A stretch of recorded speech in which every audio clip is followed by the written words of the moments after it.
Hey everyone, welcome back to the channel. Today, we're going to turn this rusty, crusty door latch into a completely one-of-a-kind, custom-made hoof pick. Now, if you're not familiar, this is an actual hoof pick, and it's a tool used to clean out horses' feet. We're going to make one out of this door latch. You can see the resemblance. It's going to be completely unique, one-of-a-kind, and you need to make sure you stick around and check it out. I'm Jeff. You're watching Home Built Workshop.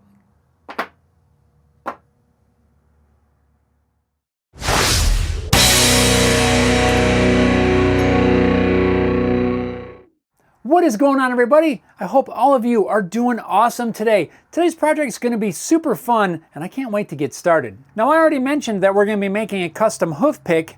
We're going to be making it from this old rusty door latch. I found this thing in a box of parts that I was cleaning out, and it was just about ready to get thrown away.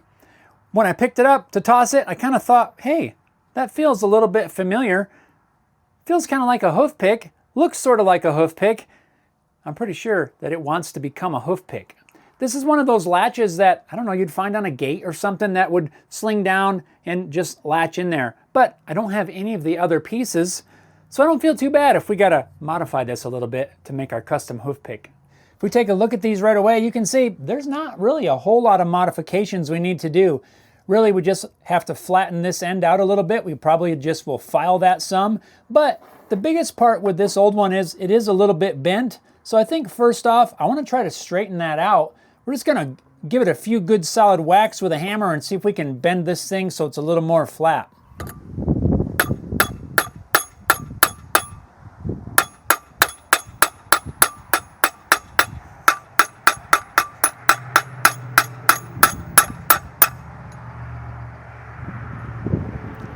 It looks pretty good to me.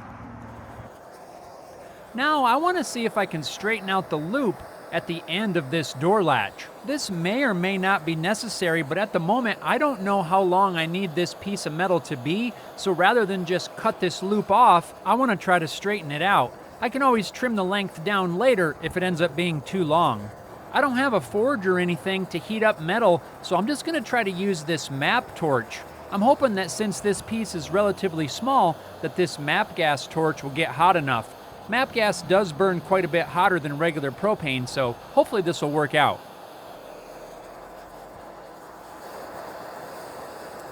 I can see the piece starting to get red, so let's grab it with some pliers and see what happens.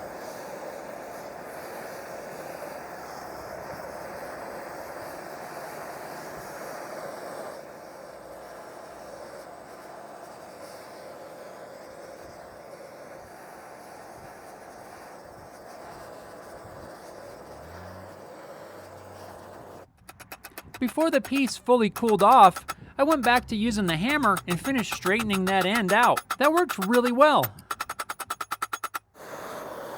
Now that I know that this torch will get the metal hot enough to work with, now I want to try roughly shaping the hooked end. This will end up saving quite a bit of time later on because I won't have to do so much filing.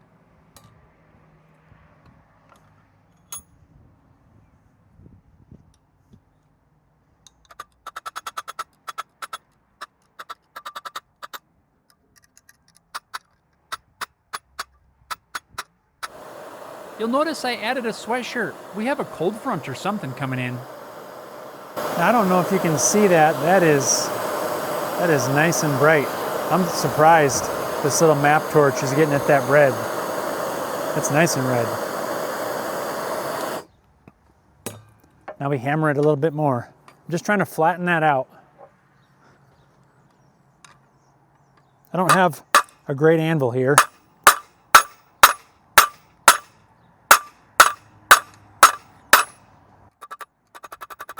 I'll bet you didn't expect we were going to be doing some blacksmithing on this one. That is one skill that I'd like to try out a little bit more. That'll work. Looks pretty straight. Got a little nice start to the shape on there. I think I can work with that. Yeah, this is fun. Well, I would say for trying to blacksmith this with nothing but a map torch and a vise for an anvil, this turned out great. We got a perfect shape on there. It's not going to take much filing at all to finish this up right where I want it. It's going to work awesome. Can we technically now call this a hand-forged hoof pick? I think we can.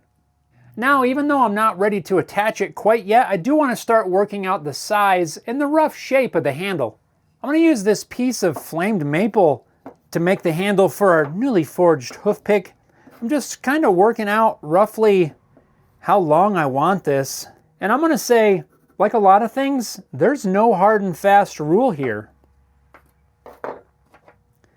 You get to shape your handle however you want it to be. I'm just kind of roughly using the size of this existing hoof pick as just sort of a pattern, just to give me an idea roughly how big things need to be. I know there's a couple of elements that I want to have on there. Something like that.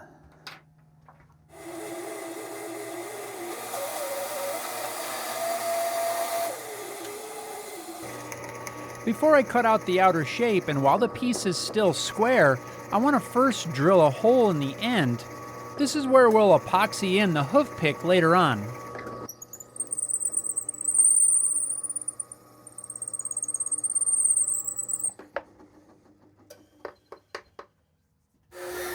Next, I'll head back to the bandsaw and finish cutting out the profile of the handle.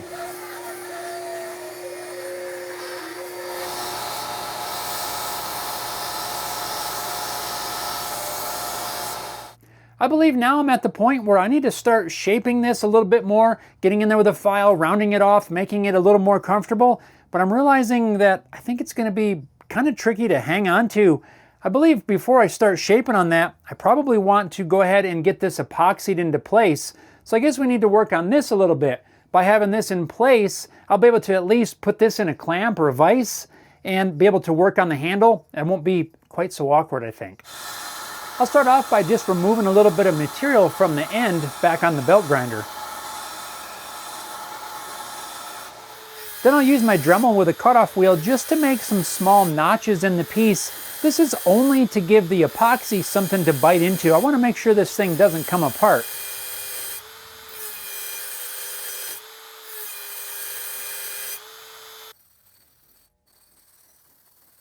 I've got most of the rusty parts cleaned up, ready to epoxy this in place. One thing I don't want to have is this kind of new looking shiny metal where I've just sanded it. I want it to be nice and clean, but I don't want it to look brand new. In order to kind of darken that up, I'm going to put this back in the vise. I'm going to heat up most of this with the torch again till it's nice and hot as I can get it with that little torch, and then just let it cool naturally, and that should darken it up to where we don't have this kind of new looking metal.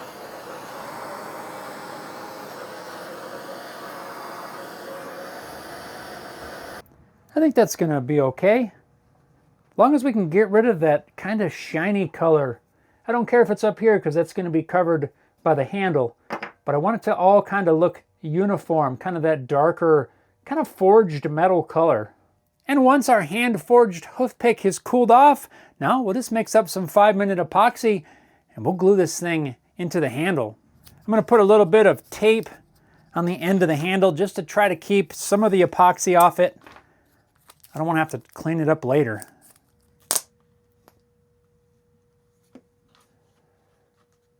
Ugh, why does this stuff smell so bad? It always has the same smell. Seems like no matter what brand you use, if it's 5-minute epoxy, you can bet that it's going to smell absolutely horrible.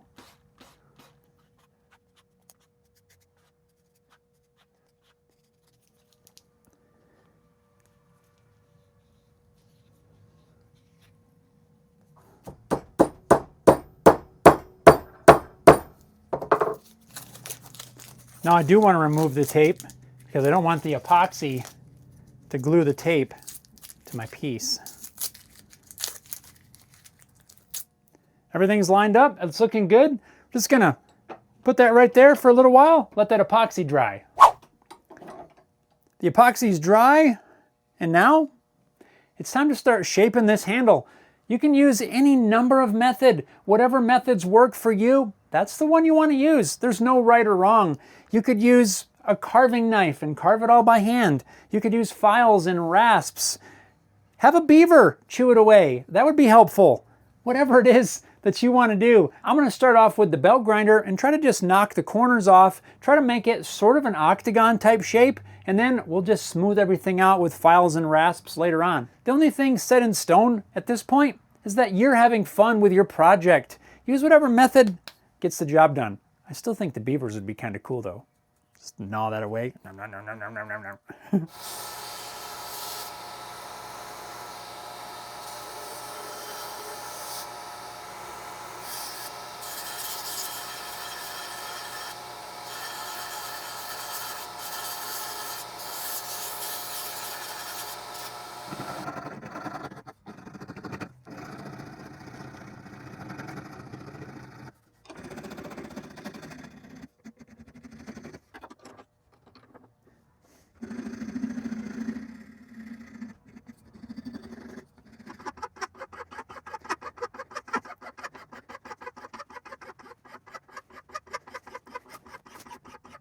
And now it's time for everyone's favorite step of every woodworking project.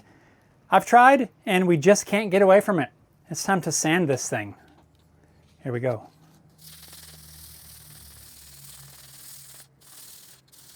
Well, with that fun out of the way, and the handle sanded up to 320, now I want to take just a few minutes with a file and just kind of square up this tip.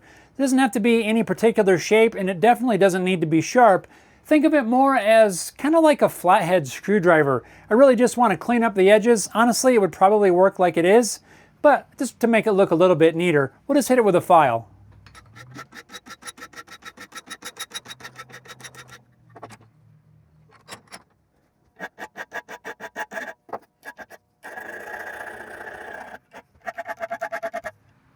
And now maybe you can see it's not really sharp.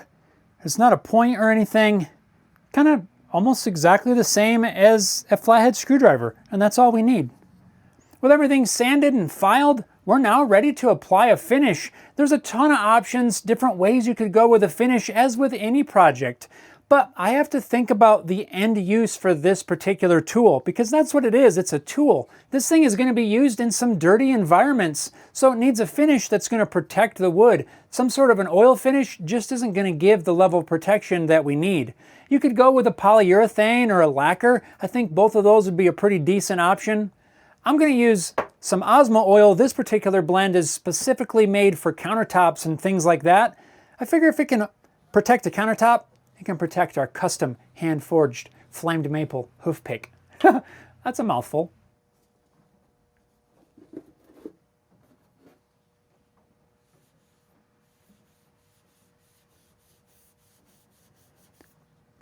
There's that flamed maple I was waiting for.